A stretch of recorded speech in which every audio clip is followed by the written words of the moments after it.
쉽게 그러겠다고 말하기 힘든 질문입니다.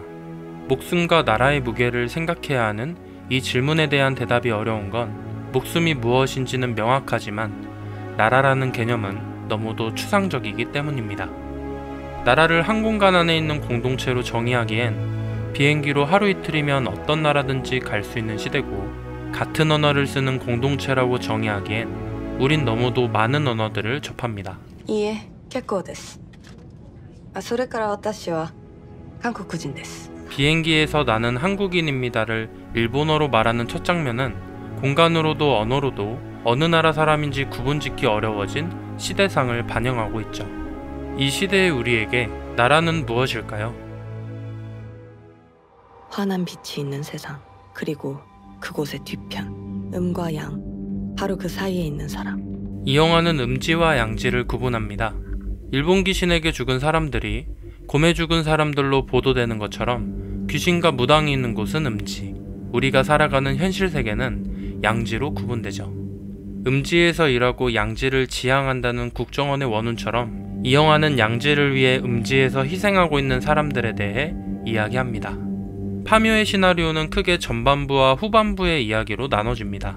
묘바람 때문에 파묘하게 되는 가족의 이야기가 전반부에 구성되어 있고, 한반도의 척추에 박혀있는 정을 뽑아내는 이야기가 후반부에 구성돼 가족 이야기가 나라 이야기로 확장되는 형식을 취하고 있죠. 전반부가 대가를 받고 음지에서 활동하는 이야기라면 동국정이 좀 됐는데 그래도 큰 거 하나 걸렸다. 그러게 말이야. 후반부는 마치 독립운동가처럼 그 어떤 대가도 없이 나라를 위해 음지에서 희생한 사람들의 이야기로 변모하게 됩니다. 음지에서 나라를 위해 희생했던 독립운동가들처럼 독립운동가들의 이름을 하고 있는 영화 캐릭터들의 이름은 이런 점을 더욱 강조하고 있죠. 우리가 주목해봐야 할 건 이들이 대가 없이 희생하는 이유입니다. 김상덕은 희생해야 하는 이유를 이렇게 말하죠. 고장님, 이건 땅이야, 땅. 앞으로 태어날 손주놈이 밟고 살아가야 할 땅이라고. 그리고 자네나 나나 우리가 모두 다. 이 영화에서 말하는 땅이란 모든 걸 순환시키는 연결고리입니다. 사람의 육신이 활동을 끝내면 흙이 되고 땅이 된다. 그리고 우리는 그 흙을 마시고 그 땅을 밟으며 살고 죽고 또 태어나면서 계속 돌고 돈다. 뭐 한마디로 이 흙과 땅이 모든 것을 연결하고 순환시키는 것이다. 인간은 죽어 흙이 되고 그 후손은 그 흙을 밟고 살아갑니다. 우리가 밟고 있는 땅은 우리의 선조들 그 자체이기도 한 것이죠. 핏줄이다. 죽어서도 절대 벗어날 수 없는 같은 유전자를 가진 육체와 정신의 공유 집단. 이 영화는 핏줄을 단지 가족을 의미하는 단어로 표현하지 않습니다.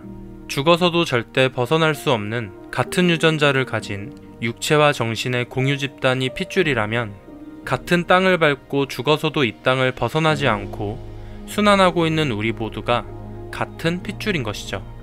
이 영화가 정의하는 나라는 같은 땅 위에 있는 정신과 육체의 공유 집단, 즉 핏줄입니다. 매국노의 후손이 한반도 땅이 아닌 미국 땅에 살고 있다는 건 그들이 우리의 핏줄, 즉 나라에서 벗어난 존재임을 보여주는 것이기도 하죠. 이처럼 이 영화는 땅과 핏줄을 이용해 가족과 나라의 경계를 흐릿하게 만들고 있습니다. 김상덕이 땅이기에 우리가 희생해야 한다고 말하는 건 결국 핏줄을 위해 희생하겠다는 말이고, 핏줄을 위해 희생한다는 건 나라, 그리고 가족을 위해 희생한다는 말이기도 한 것이죠. 저는 파묘의 이 장면을 가장 좋아합니다.